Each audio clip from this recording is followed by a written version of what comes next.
Mira, en primer lugar, me parece que es importante entender cuál es el daño que ha hecho la corrupción y la impunidad en la Argentina, ¿no? No solo hoy, en la actualidad, en el presente, cuando uno analiza la cantidad de pobres y el porcentaje de pobreza en la Argentina y la desocupación, sino también cómo nos ha condicionado y nos condiciona el futuro, y nos hipoteca el futuro. El otro día estuve leyendo algunos informes de agencias que analizan y evalúan la calidad institucional. Fundamentalmente, Moody's es una de ellas, no sé si ustedes han leído ese informe y ese reporte. Y lo que plantea eso claramente y lo que evalúa eso es la fortaleza institucional soberana en la región.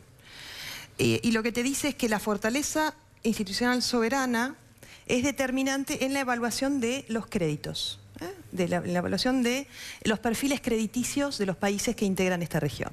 Y te marca claramente y te dice que en los últimos 10 años todos los países de la región latinoamericana han bajado a los niveles más bajos en el mundo, entre ellos la República Argentina.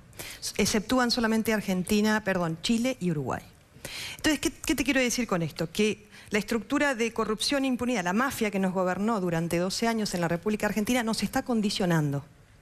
Claramente nos está condicionando. Así es que dentro de lo que es el gobierno hay muchísimo interés, por supuesto, el Poder Ejecutivo, mediante la Oficina Anticorrupción, a pedido de algunos organismos, ¿no?, que lo que evalúan justamente es la transparencia, han avanzado, tanto así también el Congreso de la Nación con este paquete de leyes respecto a la transparencia. No obstante, esto no ha sucedido bajo ningún concepto en gran parte del Poder Judicial. Hay un blindaje, claramente, no solo con Julio De Vido. Hay 3 personas que tienen un blindaje extraordinario. ¿Quiénes son?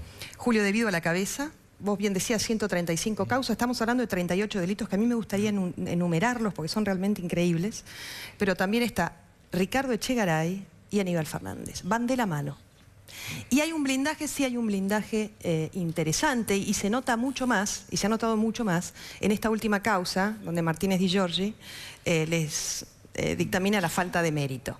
Eso realmente es inaudito. Absurda falta de mérito. Están todos López, Fatala, Eve y Joclén. Es absolutamente absurda. Mira, a mí me gustaría enumerar para que... Pero, o yo me perdí, o dijiste, de Vido, Echegaray y Aníbal Fernández. Aníbal Fernández.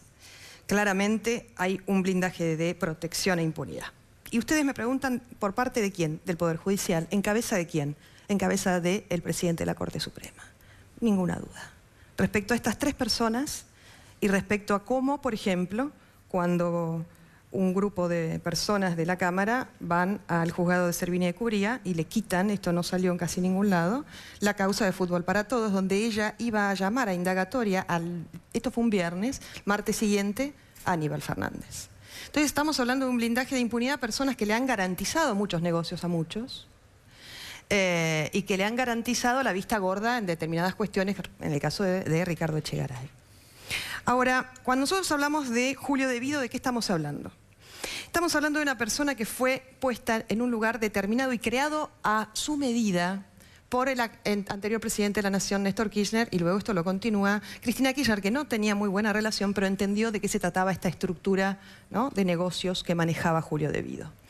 Yo te voy a decir justo la fecha, 24 de mayo del 2003, mediante un decreto de necesidad de urgencia, el 1283, se crea el Ministerio de Planificación, a medida, esto modificando la ley de ministerios, a medida de Julio De Vido. Y en el Ministerio de Planificación, porque además el nombre exacto es Ministerio de Planificación Federal, Inversión Pública y Servicios de la Nación. Esto ya solo en el título te marca a vos cuál es la responsabilidad, la atribución y la potestad de ese ministerio. Todos los negocios pasaban por ahí. Exactamente, pasaban todos los negocios.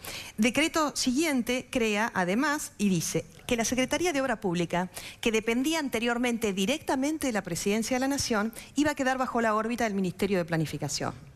¿Esto por qué? Y bueno, cuestión de responsabilidades jurídicas posteriores. ¿Por qué? Porque esto lo habían hecho en Santa Cruz. Vos sabés que en Santa Cruz, cuando Néstor Kirchner asume la gobernación, estaba la Secretaría de Obra Pública que dependía de la Nación. La dejó a un lado y creó Instituto de Desarrollo Urbano y Vivienda. Esto fue, el arquitecto de esto fue Julio De Vido, y a quien designan ahí, a José López. A quien designan en la Secretaría de Obra Pública Nacional, dependiente directamente del Ministerio de Planificación Federal, a José López. O sea que Néstor Kirchner puso a De Vido y a López al mando de todos los negocios. Absolutamente, de todos los negocios. ¿Controlaba él? No. Al mando de quien controlaba, por supuesto, era Néstor Kirchner. Sí. Pero quienes ejecutaban las órdenes y las decisiones políticas con determinados negocios era en cabeza de Julio Devido y luego José López, según los temas. Pero no solo estamos hablando de obra pública, nosotros estamos hablando, cuando nosotros hablamos de una mafia que ha gobernado durante 12 años la Argentina, hablamos de cómo esa mafia llevó adelante un plan sistemático a través de una asociación ilícita. Es decir, utilizaron el Ministerio de Planificación y todos los organismos que deberían de controlar las cuestiones del Estado, justamente para encubrir, en vez de controlar, encubrir y garantizar impunidad. En el caso de Sueños Compartidos, la verdad es que lo que hizo el juez Martínez Di Giorgi claramente es una garantía de impunidad que se ve que está pagando por favores anteriores. ¿Por qué? Porque en el caso de Sueños Compartidos no pudo haber dejado bajo ningún concepto dictaminado la falta de mérito a Julio Devido. ¿Cuál es la potestad claramente del Ministerio, la atribución del Ministerio de Planificación? Es el responsable político y jurídico. ¿De qué cuestiones? Es el responsable de la supervisión de los organismos y entes de control, de los concesionarios de obra pública y servicios públicos en el área de su competencia, de la coordinación y ejecución que realiza el Estado Nacional, las provincias y los municipios en lo concerniente a los planes de vivienda y el planeamiento urbano. Es decir, el caso puntual de Sueños Compartidos, que esto además lo ha llevado adelante Tata Quirós, el referente de la coalición cívica, y ella lo ha explicado muy bien durante muchísimos años, no es diferente a lo que pasó con la Tupac Amaru de Milagro Sala. Y no es diferente a lo que ha pasado en lo que se ha denominado la ruta del dinero. ¿Qué es lo que debió haber hecho Martínez Di Giorgi, entendemos nosotros? Es haberlo procesado por asociación ilícita, dado que tanto en Sueños Compartidos como en la Tupac Amaru, es decir, estamos hablando de organismos fuera del Estado, a los cuales se le destinaron recursos del Estado y obras públicas para planes de vivienda. Planes de vivienda en ambos casos, donde no se rindieron el dinero como correspondía y que los planes de vivienda tampoco se efectuaron. En Sueños Compartidos no recuerdo ahora el porcentaje de la ejecución. De esa pirámide. Absolutamente el máximo responsable. Pero entonces, el juez dice, a ver, en otras palabras, lo que dice es que no encuentra elemento como para ser responsable de los delitos a Devido, pero sí a López y a Fatala. Lo que dice es absurdo. Porque lo que plantea es que tanto las secretarías como las subsecretarías se manejaban de forma autónoma, tanto en la decisión como en el manejo de los recursos. Y la realidad es que, leyéndote recién las atribuciones del Ministerio de Planificación, lo que hacían no había ningún tipo de autonomía. Porque además, pareciera que Martínez Di Giorgi bajó ayer en un plato volador a la Argentina. Recordemos que Julio Devido está procesado por asociación ilícita.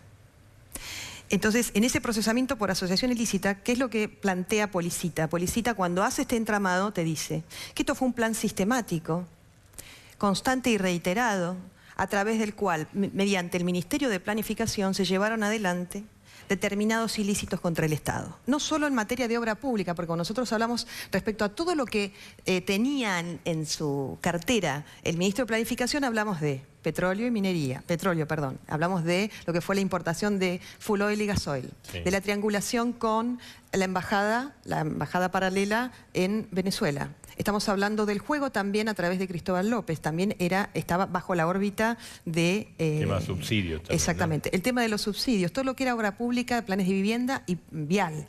Todo esto estaba en esta creación de este superministro, que no hubo antes en la historia argentina, un ministerio con todas estas atribuciones. Motivo por el cual, cuando recién leíamos, crean la Secretaría de Obra Pública y dentro de las atribuciones y lo que es la orgánica y el estatuto del ministerio, te dice claramente que depende directamente del Ministerio de Planificación. Entonces, ¿cómo es posible que, por un lado, pide Policita procesamiento por asociación ilícita a Julio Devido y explica claramente exactamente lo mismo que Sueños Compartidos, pero con la ruta del dinero acá, y explica además cuáles son las atribuciones del Ministerio de Planificación y la responsabilidad, y en un caso como este dice que no tiene ningún tipo... Mariana, Devido compró a los jueces, compró a la justicia, pero no me lo respondas ahora. Hacemos una brevísima pausa y seguimos. ¿Quién protege a Julio Devido? Lo cuenta Mariana Zubik.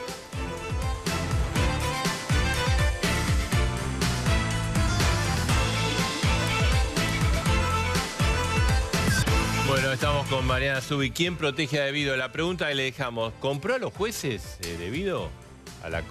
Vos señalaste a Lorenzetti. Mira, claramente quien maneja el timing, digamos, de las causas es el presidente de la Corte Suprema. Recién había visto una que salió creo que Nicolás Wiñaski, ¿no? Lo de la auditoría. Sí, la Auditoría General de la Nación. Que lo que hace eso es ratificar el pedido de juicio político de Elisa Carrió.